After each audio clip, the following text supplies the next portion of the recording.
Bonsoir, bienvenue à Atelier Librairie, le livre voyageur animé par Fabienne Roch et moi-même, Bruno Lalonde. Nous sommes à Montréal le 3 mai 2021. Alors je poursuis la lecture de ceci, Tura Sola, Images, Regards et Capitale, Annie Lebrun, Yuri Armanda. C'est un ouvrage assez dense et un ouvrage synthétique aussi, dense et synthétique. Car on nous explique dans cet ouvrage certaines avancées technologiques louées par plusieurs et les pièges qu'elles peuvent contenir, ces avancées technologiques. Et, et les considérations à la fois anthropologiques, philosophiques, les conséquences qui peuvent en découler. Alors, je vous disais hier que j'étais assez intéressé par savoir comment un ouvrage écrit à quatre mains pouvait lisser l'objet lui-même afin qu'on ne puisse pas deviner, pressentir l'apport de l'un ou l'autre des auteurs. Je pense que les questions techniques, qui sont abondantes dans cet ouvrage, et pour lesquelles je suis un néophyte. Alors, il y a des choses auxquelles, en fait, que je ne connaissais pas. Et forcément, je n'y avais pas réfléchi. Alors, ce qu'on y décrit, entre autres, je vais vous donner deux exemples. Ce qu'on appelle le eye tracking, ou si vous préférez en français, l'oculométrie, ou encore également le tracking pixel, ou si vous préférez en français, le pixel espion. Alors, ce sont des bidules technologiques. Dans le cas du eye tracking, c'est un logiciel qui permet de mesurer le temps consacré à une image. L'image, elle peut être diverse et elle peut être captée par un ordinateur maison ou un téléphone intelligent ou smartphone, si vous préférez. Et ce eye tracking capte le temps qu'on peut consacrer à une revue, à un site web, et l'oculométrie suit à la trace les mouvements oculaires, le sourcillement, comment la rétine même peut changer de couleur dans certains cas, ou l'obturation de la rétine s'agrandir ou diminuer. Et ces mouvements-là sont emmagasinés et décryptés, et dans un futur assez proche, on proposera, une fois qu'on aura bien décrypté le profil du consommateur, on lui offrira à la vue des propositions d'objets ou autres qu'il n'aurait même jamais imaginé. Alors on va tenter de lui offrir par avance les choses que son imagination n'aurait même pas réussi à créer dans son esprit. Alors, Google utilise donc le eye tracking pour son moteur de recherche, entre autres. Et quant au tracking pixel, le pixel espion, c'est un graphique minuscule qu'on ne voit pas à l'œil nu, qu'on peut retrouver sur un site web, ou un email, courriel si vous préférez en français, qui ne doivent pas être vus par l'utilisateur, mais qui peut renseigner sur le système d'exploitation. Le type d'utilisation, est-ce que c'est sur un téléphone intelligent ou un ordinateur domestique? Et le type d'utilisation, donc l'ordinateur, le temps de lecture, et ça s'apparente un peu aux cookies, mais encore là, le pixel espion, sa tâche, c'est de ramasser le plus possible d'informations qui seront revendues parce que c'est ça aussi l'idée de cette absolue gratuité de l'Internet. En fait, c'est nous qui sommes le produit qui est vendu. Nous sommes le produit qui est vendu et nous-mêmes sommes une image qu'on exploitera en nous offrant des services ou en nous offrant des objets. Alors, mais la réflexion de Yuri Armanda et d'Annie Lebrun, c'est son impact, en fait, la ligne directrice de cet ouvrage, c'est son impact sur la, la manière de voir les œuvres d'art, la manière d'en créer aussi, l'arrière-plan, mais l'arrière-plan de la réflexion sur, c'est l'impact de la création, au fond. Comment cette, comment ceci, en fait, détruit les sources de l'imaginaire. Alors, comment ça devient de plus en plus difficile. En fait, c'est une colonisation de l'imagination. C'est une colonisation, ce qu'ils appellent le smart colonization, avec un Z pour la colonisation. Je vais vous lire un ou deux petits passages que je n'ai pas fait hier. Il note aussi quelque chose qui est parfaitement passé inaperçu, c'est le Google Maps. Vous savez, le Google Maps, c'est simple. C'est simple, mais c'est une cartographie de tout, de tout ce qui existe sur Terre. Et il y a des équipes. Moi, par exemple, vous pouvez localiser la librairie sur Google Maps et vous pouvez même, des représentants de Google sont venus à la librairie et nous ont proposé de photographier, par exemple, l'intérieur de la librairie. Alors, si vous faites une recherche, Atelier Librairie, le livre voyageur, vous pouvez voir l'intérieur de la librairie et de l'atelier de Fabienne en 3 dimensions. Alors, vous pouvez vous... Bon. Évidemment, on peut tout de suite penser, c'est fantastique, c'est vrai que d'une certaine manière, ce l'est, mais il faut comprendre que si l'espace physique, bien entendu, appartient à Fabienne et moi, l'image, la représentation, elle, qui est tout, parce que c'est ça l'idée, appartient à Google.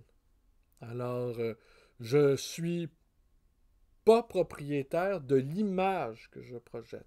Et cette image-là va être duplicatée, va être utilisée, et les gens qui vont regarder le site pourront, pourront peut-être même être l'objet d'une éventuelle sollicitation par des agrégateurs qui auront recueilli de l'information sur le temps que vous allez passer à regarder, par exemple, ce qui se passe dans l'atelier librairie.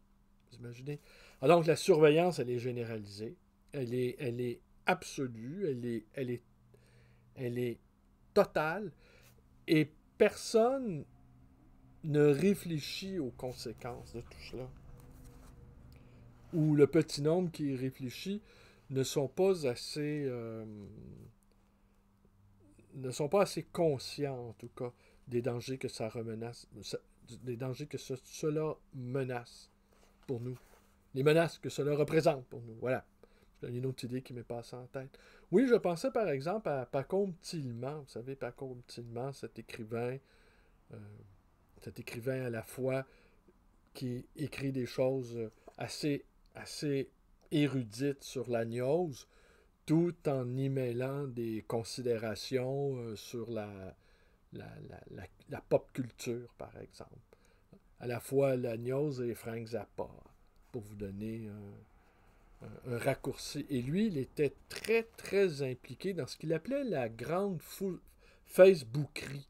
Il était très, très impliqué et les réseaux sociaux lui ont permis d'atteindre une certaine renommée et d'augmenter sa puissance d'existence, en tout cas sur le plan de la réception de son travail.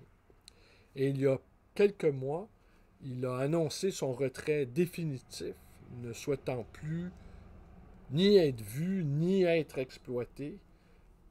Et François Bon lui avait donné la réplique. Il lui avait donné la réplique dans une vidéo qu'on pouvait retrouver, lui expliquant qu'il fallait d'une certaine manière rester à l'intérieur de ce système et qu'il fallait, je ne dirais pas le combattre de l'intérieur parce qu'il ne s'agit pas de combattre, mais d'utiliser les outils à notre disposition pour créer quelque chose d'autre.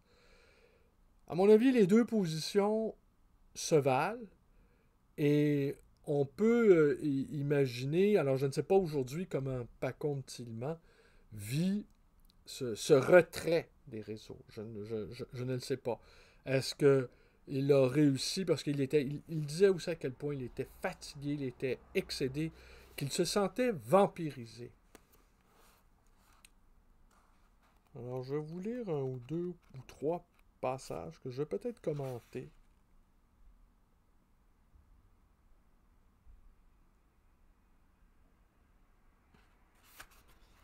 Alors, elle a là des mots très durs, évidemment, pour Jeff Koons, Damien Hirst et Anish Kapoor.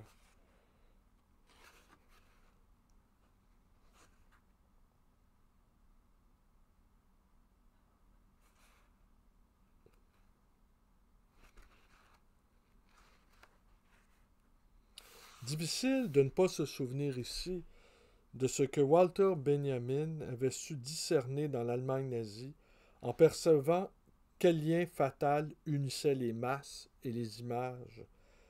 Car pour lui, du seul fait d'anéantir l'aura, comme la soudaine proximité du lointain que nous offre l'œuvre d'art, la reproduction mécanique va au-devant du désir des masses, plus précisément à tout signe hostile, à tout signe de singularité ou de distance, qui les nie en tant que tels, les masses trouveraient dans la reproduction mécanique des images de quoi s'y opposer et conforter les idées de nombre et de proximité dans lesquelles elles se reconnaissent.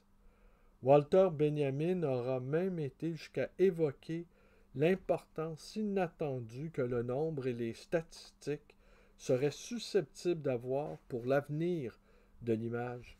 À l'évidence, c'est aujourd'hui chose faite, l'impératif de visibilité de plus en plus implacable croît proportionnellement à cette distribution excessive.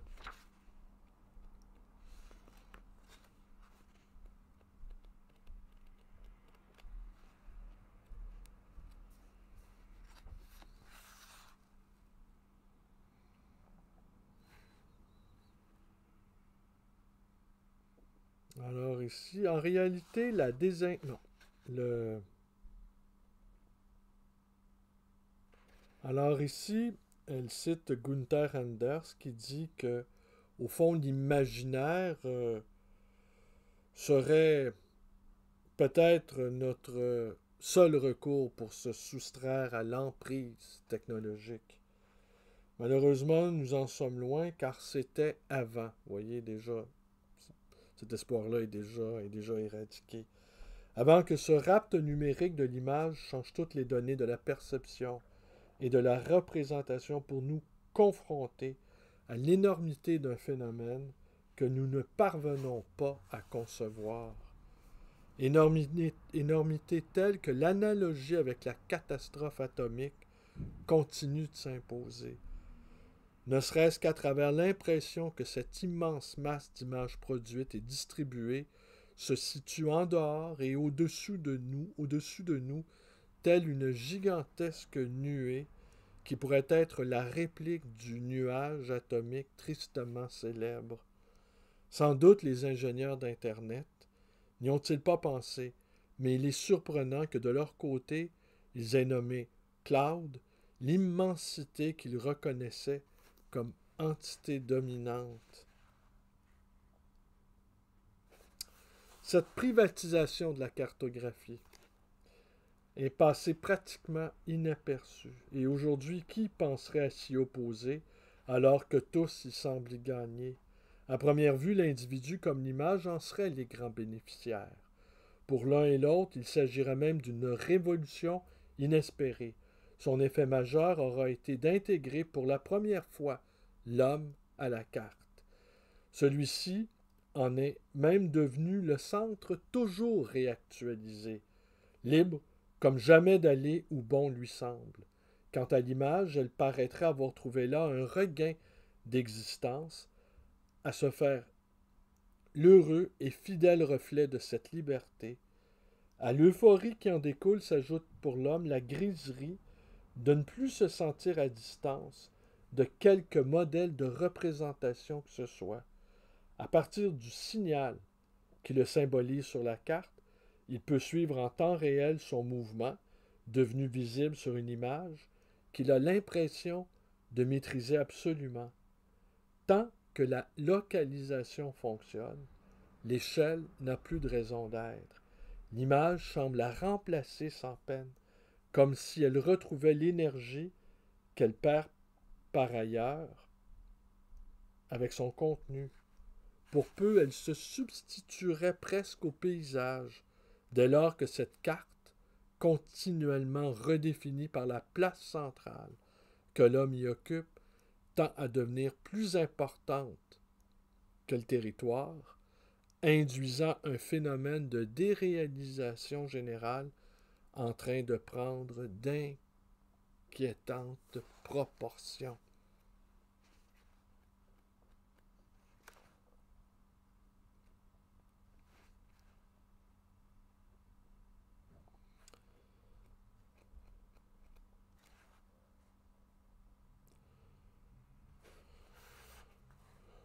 Aussi spectaculaires que soient les modes d'apparition que lui réserve Kapoor, elle n'en reste pas moins toujours la même lumière inexorable, inoxydable, impuissante à produire autre chose que des reflets programmables.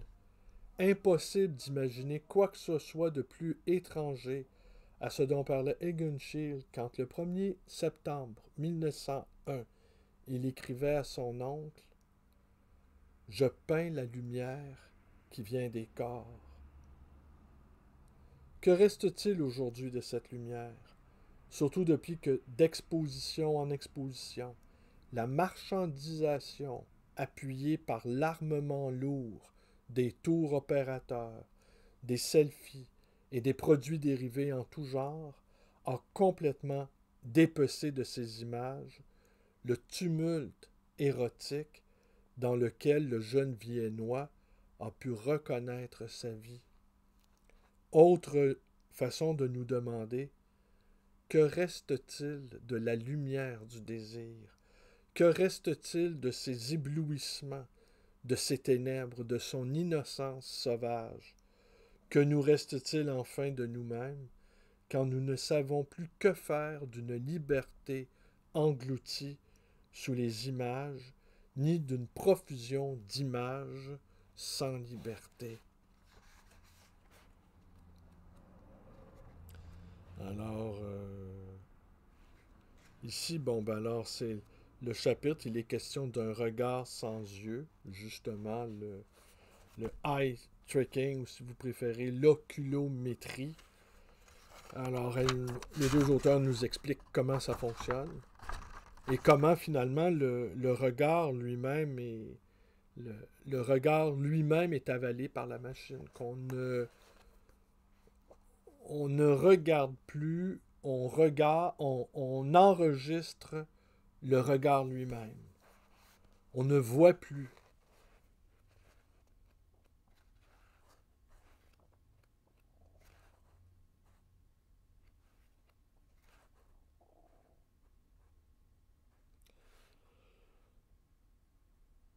Nous semblons n'avoir nullement pris la mesure de ce qui s'y joue. Si le capital s'intéresse autant aux technologies de suivi oculaire, c'est qu'au-delà de leur puissance de contrôle, elles lui permettent de rendre visible l'invisible en l'amenant de force, mais silencieusement, dans le monde de la visibilité. Et ce n'est pas rien. car quiconque a le pouvoir de déposséder le regard humain de sa souveraineté invisible devient le maître caché du monde. Dans ces conditions, comment vivre dès lors qu'il n'y a plus d'abri pour l'invisibilité? Question des plus urgentes, quand tout est en train de devenir la proie de l'eye tracking. En très peu de temps et sans susciter la moindre résistance, l'ancien projet consensuel de découvrir le monde qui s'était déployé durant des siècles a été remplacé par celui d'une traque universelle à travers lequel la nouvelle culture distributive affirme sa conception du monde. Comprendre et exploiter pour mieux traquer. Tel est en fin de compte le programme de ce début du 21e siècle, à partir duquel la pratique quotidienne d'un suivi mondial des personnes et des choses se développe de manière de plus en plus agressive, comme si s'était élevée une armée de traqueurs bénévoles impatients de suivre tout. Voilà que tout le monde peut, doit et a le droit de suivre les gens, les oiseaux et les poissons, les forêts et les arbres, les choses, les biens, les mots, les images, les vies. Tracking the world en est le nouveau mot d'ordre. Et ce n'est pas un hasard si c'est aussi le nom que s'est choisi un leader mondial dans l'industrie croissante du suivi GPS, fournissant des systèmes de suivi GPS en temps réel et des logiciels de suivi GPS aux entreprises, aux forces de l'ordre et aux particuliers pour le suivi des véhicules, le suivi des enquêtes secrètes. L'idée de cette traque illimitée est en effet devenue le modèle dominant qui régit les nouveaux modes de comportement et de cognition du monde. À cet égard, l'arrivée de la pandémie a confirmé, justifié, multiplié et normalisé l'acceptation de toute la technologie du traçage. En un rien de temps, le prétexte sanitaire a servi à dissoudre les dernières résistances aux implications policières pourtant à l'origine de chacun de ces dispositifs. C'est même avec l'impression de participer à la santé de tous, sinon au bonheur commun, que les uns et les autres téléchargèrent une foule de nouvelles applications venant s'ajouter à toutes celles sur lesquelles reposait déjà le marché mondial des followers. Douterait-on de la prégnance de ce modèle que les récentes déclarations d'une étoile montante du tournant éco-politique de la pensée française, Baptiste Morisot, présenté comme philosophe sur la piste animale, disent l'efficacité de l'injonction. Incontestablement, des loups au virus, le même combat est engagé, dans le but louable de politiser l'émerveillement.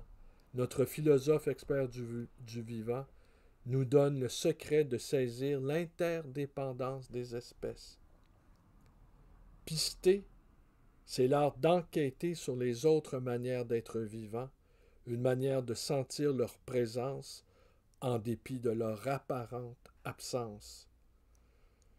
Du vocabulaire au propos, sans parler de style, on voit que le formatage a déjà allègrement franchi la barrière des espèces.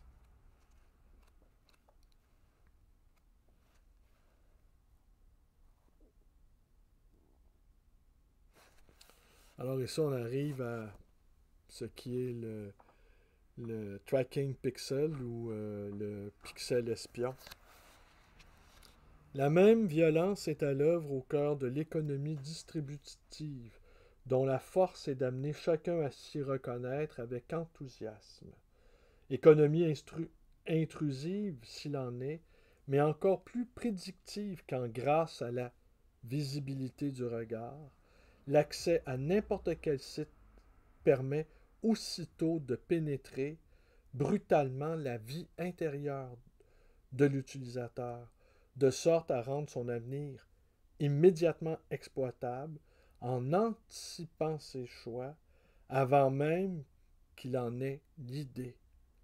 Dès le 22 mai 2007, le président de Google, Eric Schmidt, annonçait triomphalement dans le Financial Times: la technologie du ciblage universel sera si performante qu'il sera vraiment dur pour des gens de regarder ou de consommer quelque chose qui n'a pas été d'une manière ou d'une autre taillé pour eux.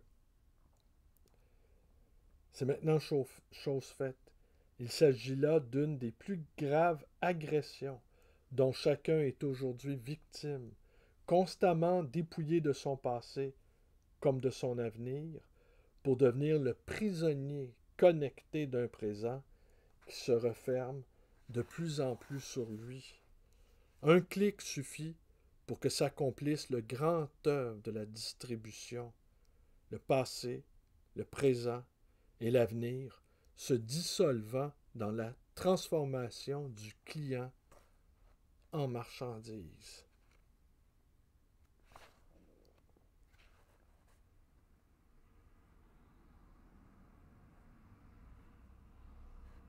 La miniaturisation qui caractérise le tracking pixel, le pixel espion, pourrait induire en erreur et occulter son importance réelle. Avec lui est en effet en jeu quelque chose de vide qui échappe au regard humain, mais correspond très exactement au format d'image, JPG, à partir duquel se produit et se distribue l'excès d'image que nous connaissons. Avec cette image vide, c'est d'un parfait passager clandestin que la culture distributive se trouve dotée. Ce qui n'en est pas moins inquiétant, car cette minuscule image vide marque la fin de la culture, de la reproductibilité mise en lumière par Walter Benjamin, mais elle en est aussi la métaphore continuellement réitérée, pourrait-on dire. Délestée de tout, elle a en effet le pouvoir souverain de distribuer tout ce qui ne peut pas être reproduit. Invisibilité, absence de contenu, transparence et lumière, comme si c'était concentré en elle l'ensemble des forces visuelles que la culture des 19e et 20e siècles n'avait pas réussi à entraîner dans sa gigantesque entreprise de reproduction, c'est-à-dire toutes celles qui, susceptibles de résister à la violence mise en œuvre dans la reproduction de masse, avaient fait l'objet de multiples spéculations d'avant-garde en tant que symbole du dernier original non reproductible.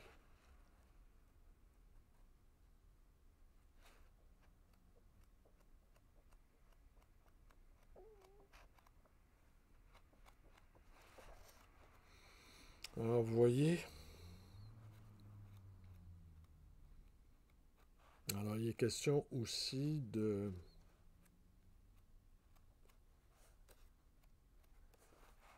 Je vais peut-être vous lire un dernier passage.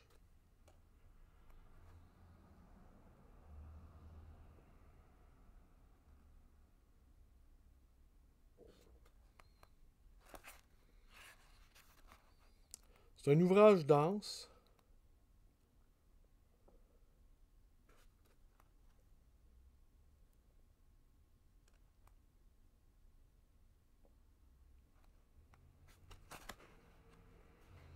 Et extrêmement critique à l'encontre de l'art contemporain, devenu aussi le, le symbole, le symbole désincarné de la le symbole désincarné de la toute-puissance des...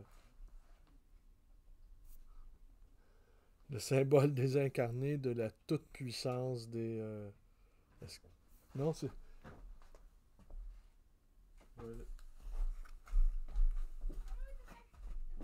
OK. OK. À la prochaine. Ouais. Ils ont compris que la librairie était fermée. Écoutez, je vais... Je vais peut-être pas revenir sur ce livre. C'est un livre, en tout cas, moi j'ai appris beaucoup de choses. C'est la... C'est un livre dur. C'est un des livres les plus... En fait, c'est un des livres les plus effrayants. Et ils font toujours le lien entre la pandémie qui est venue accélérer cette virtualisation du monde. Virtualisation du monde où nous devenons nous-mêmes une marchandise dévorée par d'autres marchandises dans un univers où le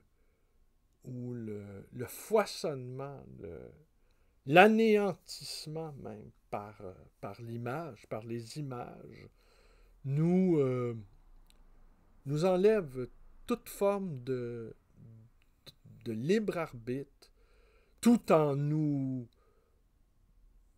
tout en prétendant mettre en avant notre absolue liberté, ce qui n'est pas le cas, il va sans dire.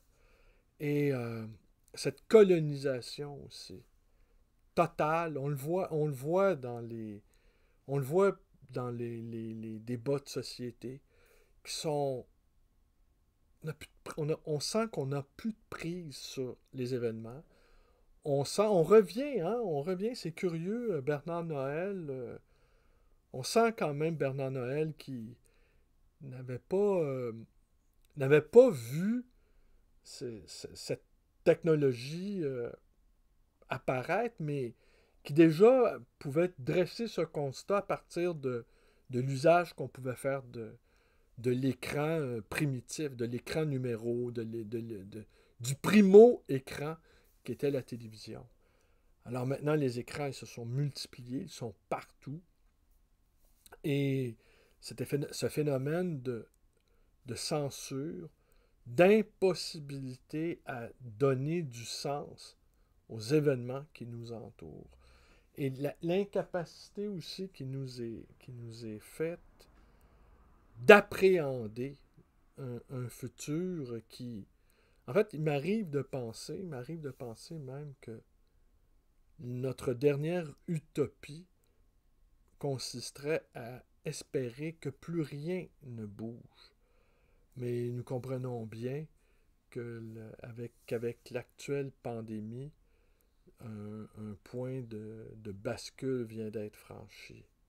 Nous comprenons, en tout cas nous pressentons que d'une part, rien ne sera plus comme avant, mais que le futur immédiat qui se propose à nous pourrait nous révéler de bien mauvaises surprises.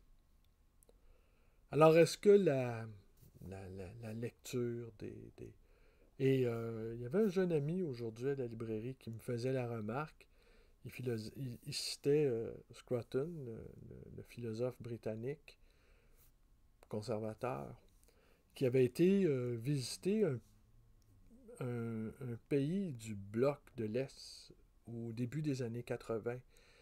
Et que... Était-ce la Tchécoslovaquie? Peut-être. Je ne me souviens pas. Et que ceux qui occupaient, on va dire, une profession libérale, les médecins, architectes, avocats, avaient été... on leur avait attribué d'autres tâches. On avait été mis dans d'autres fonctions par cet État totalitaire, n'ayons pas peur des mots, et qu'il avait assisté à une réunion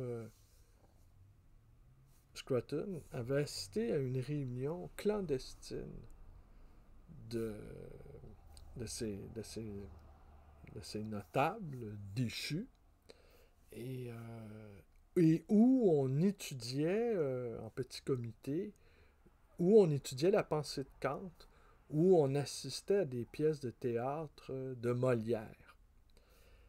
Et que tout cela se faisait dans la clandestinité. Et lui, ce jeune homme, évoquait la possibilité que nous y retournerions, nous, euh, membres des démocraties libérales.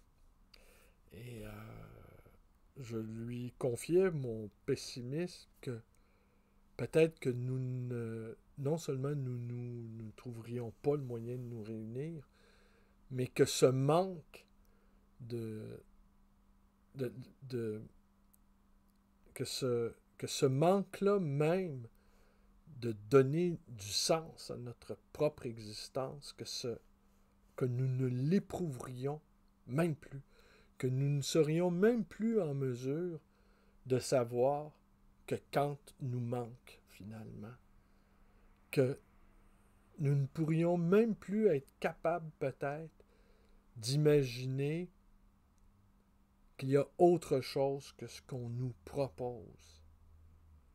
Alors, ouais, je n'avais pas vraiment pensé à ça parce que le, d'imaginer que nous puissions à nouveau nous retrouver dans des lieux dans des lieux clandestins afin d'étudier les poètes ou les philosophes est une idée quand même assez réconfortante pour un jeune homme qui n'hésitait pas à se qualifier lui-même de conservateur. Mais peut-être le sommes-nous tous devenus, quoi que nous pensions, n'est-ce pas? Et je faisais part aussi à Fabienne de la difficulté que j'ai eue et que j'ai encore à comprendre tout ce qu'il y a dans ce livre, étant donné que mes connaissances en technologie sont plutôt faibles, même très faibles. Et je me faisais l'effet je lui disais, je me faisais l'effet d'un vieux qui essaye de comprendre. Et elle me disait, ouais, mais même les jeunes ne le comprennent pas. Mais peut-être qu'à la différence des jeunes, euh, moi je ressens la, la nostalgie de vouloir comprendre les choses. Et peut-être que cet aveuglement, les jeunes sont pris dans ce système qu'ils ne ressentent pas la nécessité de l'appréhender. Et que moi, recevant cela comme une véritable menace, au fond, je veux comprendre. Mais je veux comprendre avec des armes conceptuelles appartenant à l'ordre ancien. Et que le nouvel alphabet, hein, qui est le langage cybernétique, eh bien, ce nouvel alphabet-là, eh bien, je ne le maîtrise absolument pas et que pour comprendre le monde dans lequel je suis, j'ai encore recours à cette forme surannée, désuète, euh, dépassée, archaïque, primitive, qu'on appelle le langage humain. Ben voilà.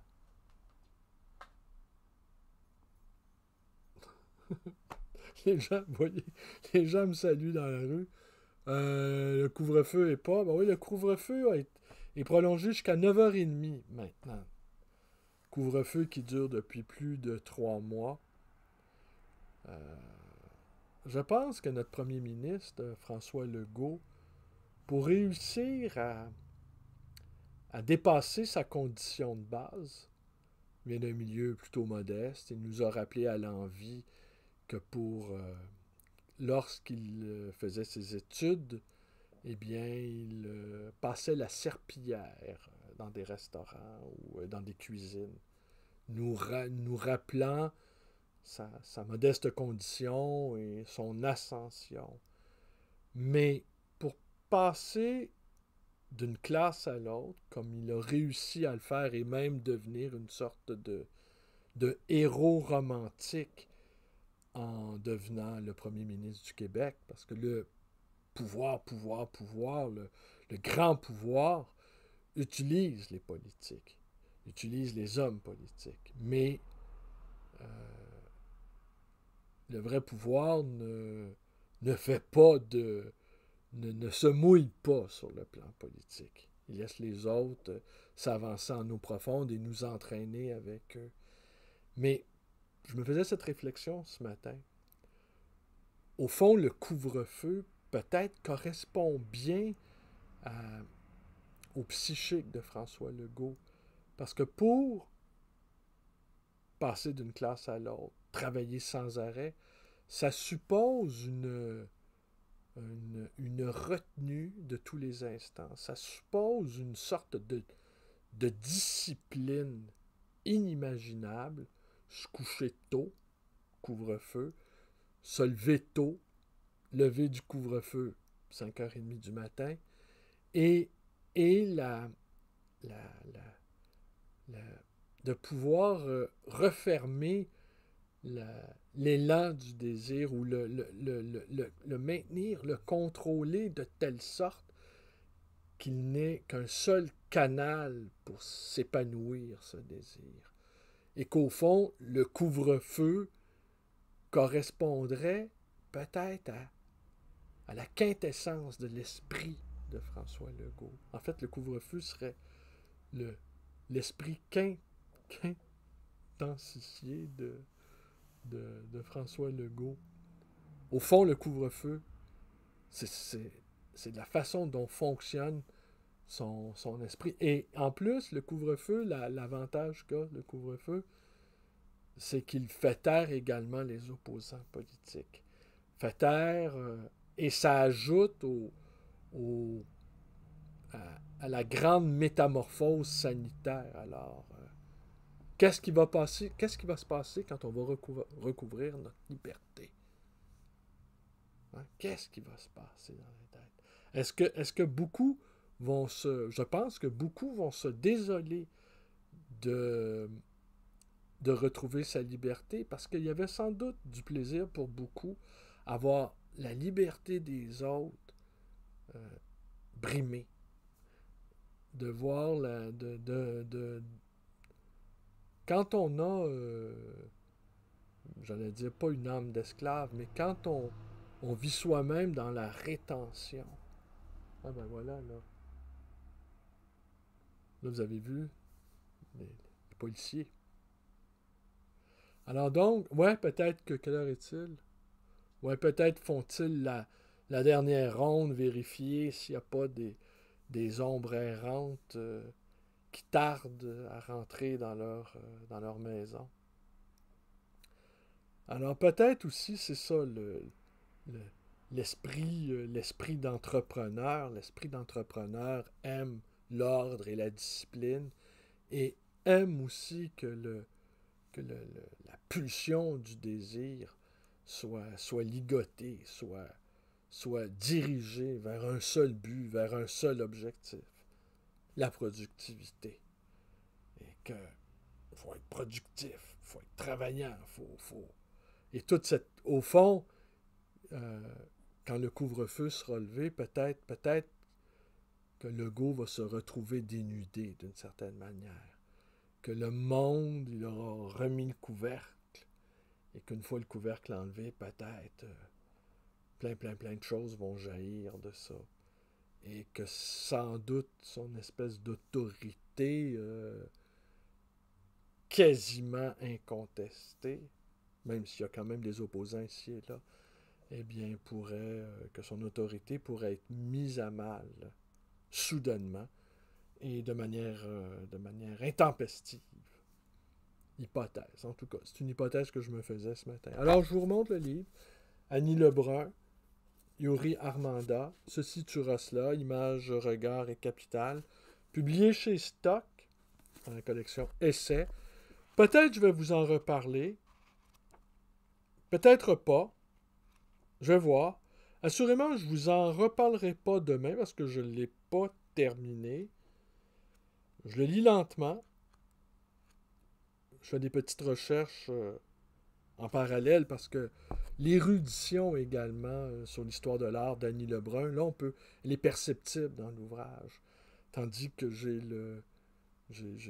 l'impression que Yuri Harmanda, lui, c'est le volet technique peut-être qu'il aurait développé et qu'ils ont réussi à opérer une synthèse qui, par endroits, est quand même est assez difficile à lire, en tout cas, je dois avouer, en tout cas pour moi.